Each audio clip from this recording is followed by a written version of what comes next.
தாத்தா என்ன தாத்தா பண்ற? உனக்காக வாட்டர் மெலன் வாங்கிட்டு வந்திருக்கேன் தாத்தா. வாட்டர் மேலன் வாங்கிட்டு வந்திருக்கேன் தாத்தா. வாட்டர் மெலன்லாம் வேண்டாம் எனக்கு. போப்பா.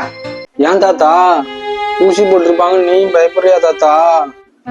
போடா நாளைக்கா வாட்டர் மெலன் சாப்பிடும் போதெல்லாம் அந்த வாட்டர் மெலன் சாடி நட்ட ஞாபகம் வருது எனக்கு. அப்ப ஊசி போட்டதுக்கு நீ பயப்படலையா தாத்தா? அப்புறம் வேற எதுக்கு தாத்தா பயப்படுற? ஊசியாவது பாசியாவது நான் பறவை காய்ச்சல் வந்தப்ப 10 கோழிய பொறிச்சு பொறிச்சு தின்ன விட்டான். அந்த பார்த்தேன் ஊசியாவது பாசியாவது.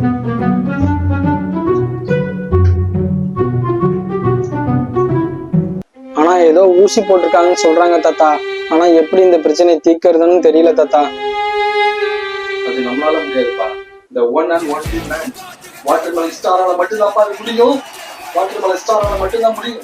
மிஸ்டர் வாட்டர் மெலன் ஸ்டார், நீங்க சார்ஜ் எடுக்கிறதுக்கான நேரம் வந்துருச்சு. இப்படிக்கா நீங்க மறுபடியும் வாட்டர் மெலன் சாப்பிடுறத ஸ்டார்ட் பண்ணணும். பண்ணுங்க. ஐயோ மறுபடியுமா? அதுக்கு ஏதாவது ஊசி போட்ட பழம் எங்கேயாவது கிடைச்சிச்சுன்னா வாங்கி கொடுங்க தாத்தா, நான் அதையே சாப்பிட்டுக்கிறேன். அந்த வீடியோலாம் மறுபடியும் பார்க்க முடியாது தாத்தா.